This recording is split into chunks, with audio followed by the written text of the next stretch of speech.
All right, so I'm just so lucky that I have the slot right after lunch.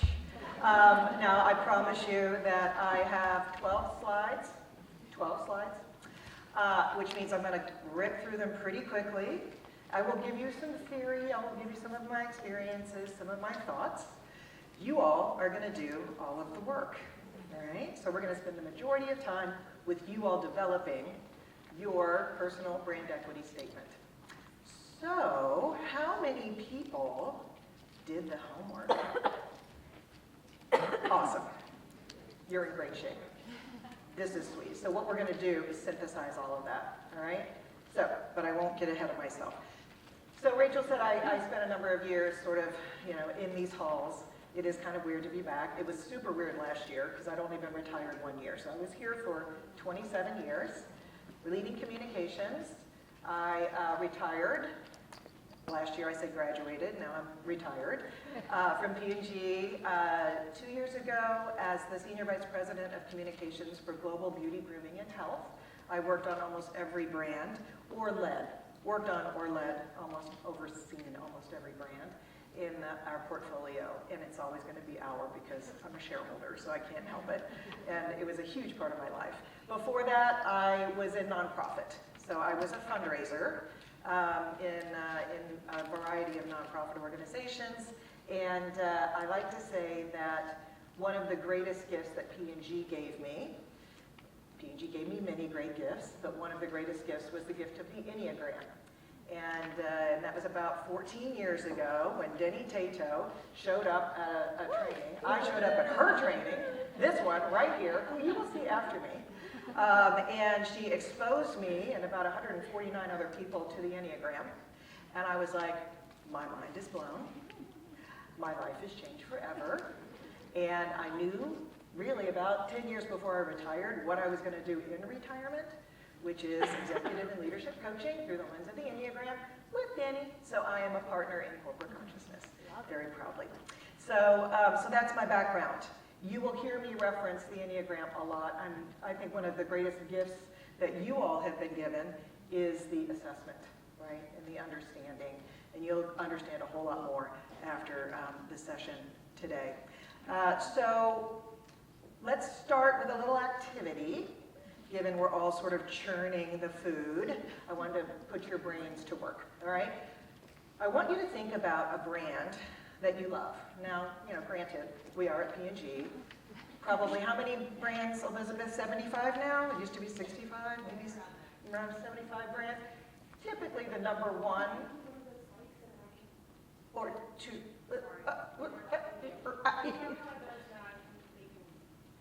Yeah, I love that. So typically, number one or two in the category. Your favorite brand does not have to be a P&G brand. Okay? So I want you to think about, what is your favorite brand? Why is this brand your favorite brand? What do you really love about it? Think about a handful of descriptors, and then I'm going to ask for audience participation. All right?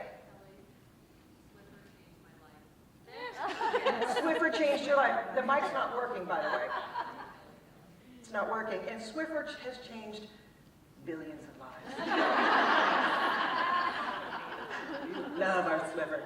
All right, so Jackie, you can maybe tell us why Swiffer changed your life. Let's give everybody a minute. Let's give everybody so think about your brand, think about why you love the brand, come up with some of the words to describe the love. All right, and then who does want to go first? Oh my goodness. All right, Emily. I'm sure we can shout it. I will go. I love Mini Cooper, and I own several. I do not own one now, and I miss it, and I love it because it has a ton of personality, and it is super clear on what its personality is, and you don't have to love it, but if you do love it, it's there for you. It's a deep love. It's a deep love. It's a deep love. So personality, character, right? Okay. Good afternoon. My brand is Vapor Cool Cough Drops. Oh, awesome. I carry these in my bag, in my car, on my nightstand. I pass them out to people. So really convenient. Yes. What else? Why? They make you feel, during COVID, this was the only thing that could stop me from coughing. They work. Yes, they work. Okay. they clear you up. And They go above and beyond, above and beyond. as many PG brands almost do, of course. Thank you very much. All right, who else?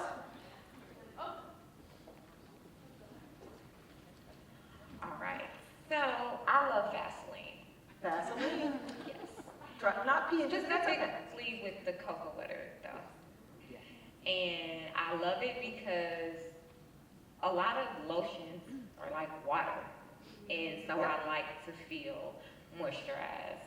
And nothing is worse than being like ashy on a cold day like today. There you go. Okay. So, Serves your specific needs. yes. Yeah. What else? Anything else? No, it's just great. Works. Yep. Yep. Love that. Thank you. My favorite brand is Disney. So the magic, the storytelling, the adults can be kids and see their kids live their lives through their childhood memories. And it doesn't matter what age you are, but you can bring families together in that environment, whether it's sitting in your house watching a movie or a new TV show like Bluey, or it's in the park. I think they've nailed it on the head with their storytelling. Yep. So storytelling. I'd say with Disney's, there's also consistency, right? Like you are watching, you are showing up. It's the same. You know what to expect, and you know it's going to be magical. Yep. Target. Target. We love us our Target. Target, because I go to Target when I need to decompress and not cuss somebody out. Just walk in, you feel good. It's soft sell. Yep. Dollar spot's not like it used to be, but you can just go over there and mingle.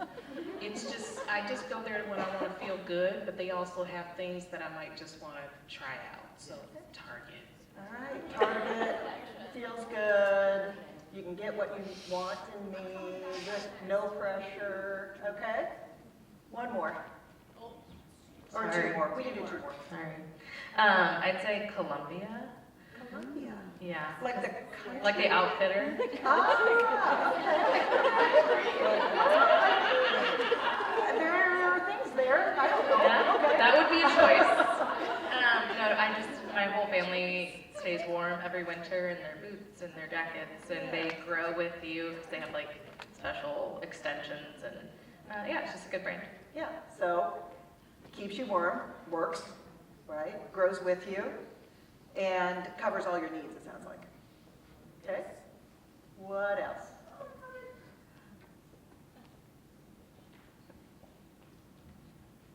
Costco.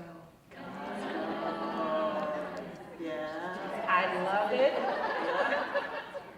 I love it because their products are consistent. Yep. And their return policy is amazing. Love They that. take everything back. And I just know that the quality Yep. of everything that they're going to do is a little bit higher. And it's sometimes I can find some unexpected treasures. Love that. Love that.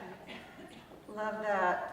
And we know that Costco's standards are very high as one of their customers, right? As one of their suppliers and vendors. Costco's a tough one, but it's because their standards are so high. So what do all these have in common? Common themes: consistency. I heard trust, even though nobody said it. It's kind of like this underlying trust of the brand. There's a bit of a cool factor, understands me, right? Especially the Mini Cooper. We've got performs, right? Above and beyond, oftentimes, will give us the love. And consistency, if I didn't already say it. So it's really no different with people, right? Consistency, trust, high quality, high standards, performs, outperforms oftentimes, provides some sort of a uniqueness, right? And this is all what we bring to the world. And so people ask me, what is a personal brand equity? It is how we show up to the world. And I think the best description is what people say about us when we're not in the room. And this is happening whether or not we craft purposefully a personal brand equity statement, right? So folks are like, well, why should I bother doing this? And it's interesting because I don't know about you guys, but I thought the first panel was rock star. And really something Barbara said struck me, which is intentionality, right? Be intentional. When we are intentional, we are giving focus and attention. We're giving the time. And when we are focused, right, then we are really clear about what we want, when we want it, where we want it, how we want it. And so developing a personal brand equity provides clarity, right? It helps us articulate all the homework that you did, and I really do want you all to be prepared to share just some of the insights from the experience of the homework, right? For me, there are 1,000 ways that you can do personal brand equity. I learned at P&G 20 years ago, okay? Or 25 years ago. It was right when I came to Procter & Gamble from Imes. So it was one of those things I was like, whoa, this is super cool. Helping, in my role as communications, helping our leaders develop their personal brand equities so that their communication could be clearer. Because they were clearer about their unique capabilities, their unique strengths, their unique skill sets that they brought to the table. And some of the blind spots, which is why I also love the Enneagram, because you'll see this is also part of the mix. So the benefit of articulating your personal brand equity is stepping into your power of intentionality. So that alone is worth it, right? A little side story. I'm going to share with you an example of a brand equity that I put together for a leader who ended up leading one of America's most iconic brands. We have several leaders who have done that. And I worked with him to develop his personal brand equity years before he left. And when he left and went to the organization, I worked with their chief communications officer, who was trying desperately to understand who this new person was. And I said, hey, here's his personal brand equity. And it was one of those things that she was like, oh my God, this is awesome. They developed a press release from it. They developed his key messages to his organization from it. They developed the key messages for the media from it. So it provides a template for all sorts of communications and forms of communications. But most important, it provides the clarity for you, right? What are your strengths? What is your uniqueness? What do you bring to the world? And how do you bring it or want to bring it, okay? What it takes is self-awareness. Hello, Enneagram. That's on the next slide. And it takes some humility. It's interesting because I was speaking with someone this morning and asking her what she thought of the process of getting all of this feedback from people she knew. And she's like, I had no idea people thought of me this way, right? And very rarely do we take the time out and the step back to really look at all of the wonderfulness that is us, right? All of the beautiful strengths that we bring to this world. We're heads down. We're getting the job done, right? This is an opportunity to step back and really understand how you are showing up, how we are showing up to those around us, and the gifts that they see that oftentimes we don't see. And that does require a little bit of humility, because it can be one of those like, oh, no, I don't believe that's true, right? So it's okay, right? It's okay to accept it. And same with the blind spots. So that questionnaire had a couple of like, hey, when this strength is overused, what happens? Oftentimes we're not aware, so it brings some awareness to that as well. And again, you've got to be a little humble in accepting that. Some key enablers. Hello, Enneagram, right? The beautiful leadership strengths from the Enneagram, the blind spots, right? You all have those from your reports. This openness to positive and negative for sure, and patience. So It's a process, and you are starting the process. You already started the process by getting all of this input, okay? This is the second stage. You're drafting today. Don't expect to complete your personal brand equity statement today. You're drafting it, you're putting all of the information that you got, you're synthesizing it, you're putting it into language. Then you're gonna go back and you're going to work it afterwards, all right? So we have some next steps. So be patient. Just as a reminder, okay, in a perfect world, we would have someone do this for us, right? It really does require great friendship for someone to sign up to interview, 5 to 7 of your, colleagues, family members, friends, to then transcribe, which by the way, it's a lot easier with AI, to transcribe all of the interviews, then to synthesize those interviews and find themes that come and emerge, and then to craft it into a statement. Okay, if you have friends like that, you are really, really lucky. So, in the ideal world, that's what would happen, okay? For today, what we want you to do is to review the feedback that you received. Okay, now, again, if some of you had friends who did this for you, that's awesome. I'm assuming most of you did not. So, you're gonna take all that feedback that you got, and you're gonna review it. All right? You will review your Enneagram lead type pattern, okay? The beautiful strengths, maybe some of the blind spots, but really focus on the strengths, right? Then you're gonna pull out themes. What emerged? What emerged in terms of unique strengths and contributions? What emerged in terms of language? When Emily and I were doing our breakout last act, she brought up an excellent point, which is language. You're gonna get language from the feedback that you got that you may not have thought of yourself. And I'll give you some good examples of that when I go through the example.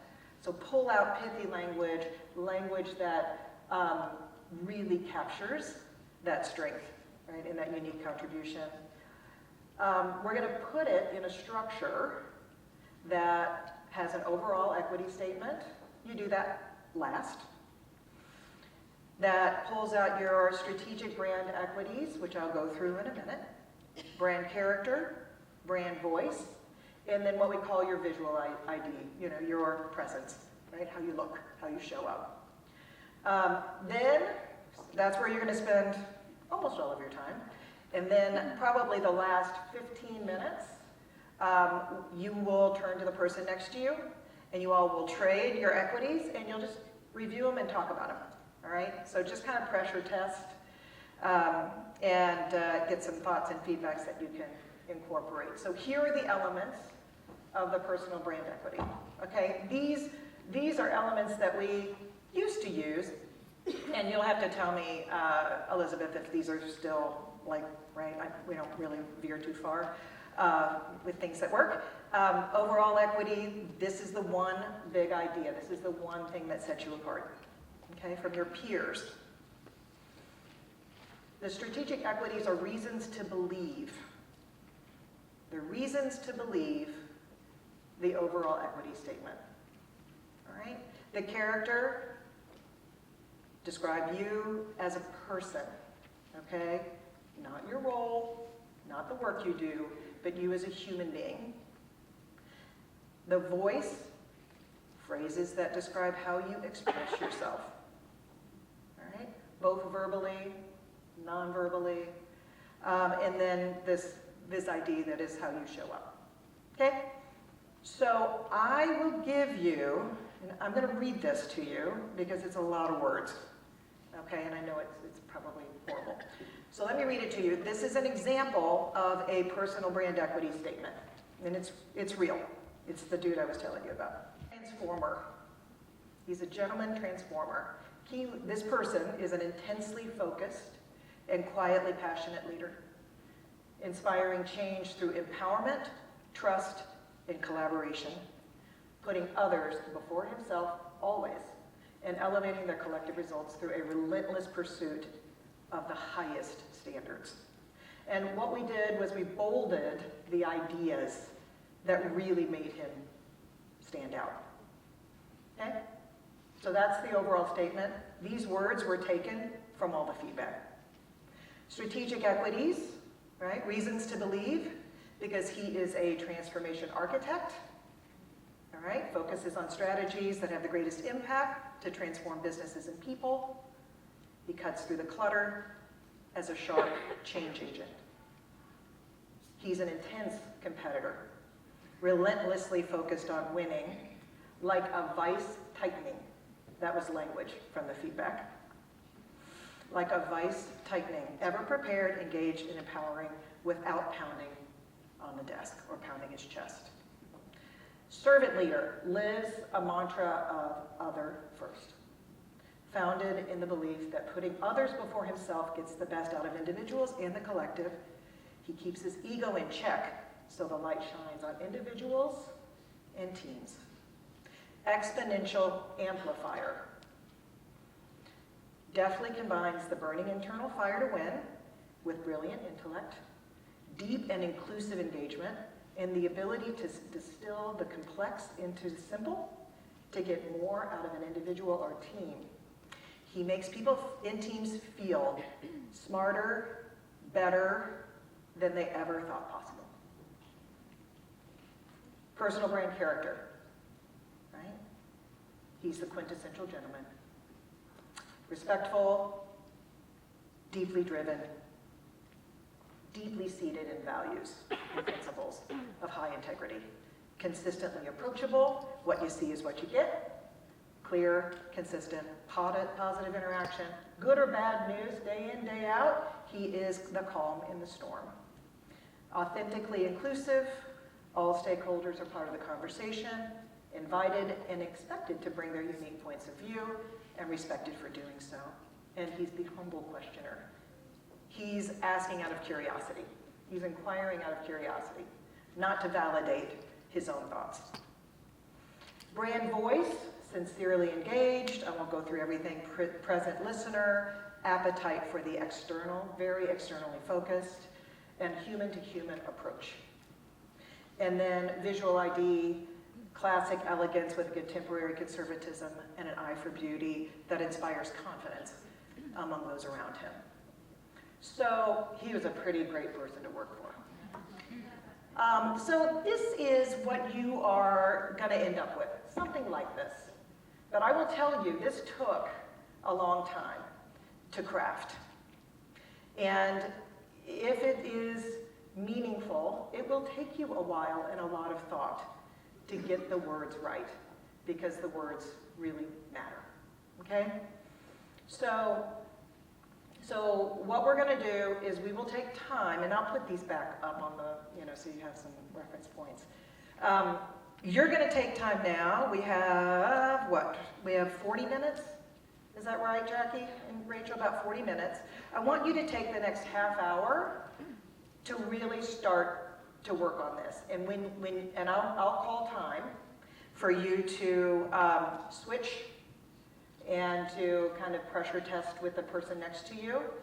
As you're reviewing your partner's equities, just keep these things in mind, right? How has the individual's Enneagram type influenced their answers, okay? And here's just a reminder from the Integrative Enneagram, just a handful of attributes.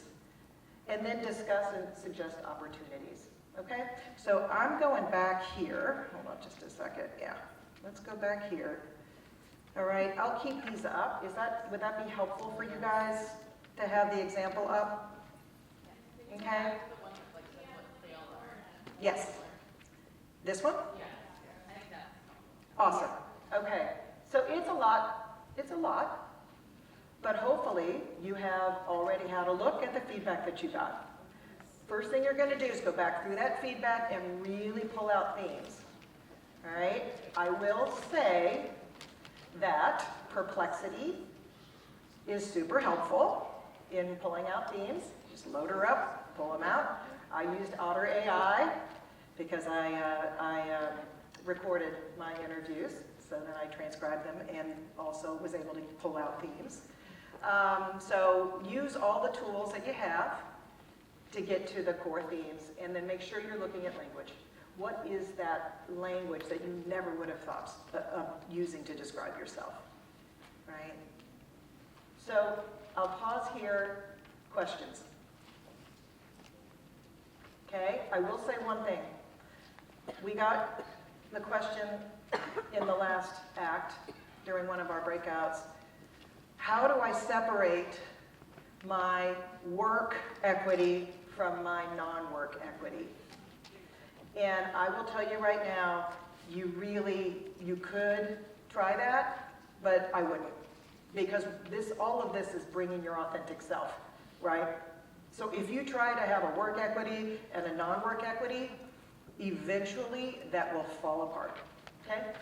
So this is like one equity for you as a holistic human being. All right? So, start. If you need to move, if you need to like go to a table,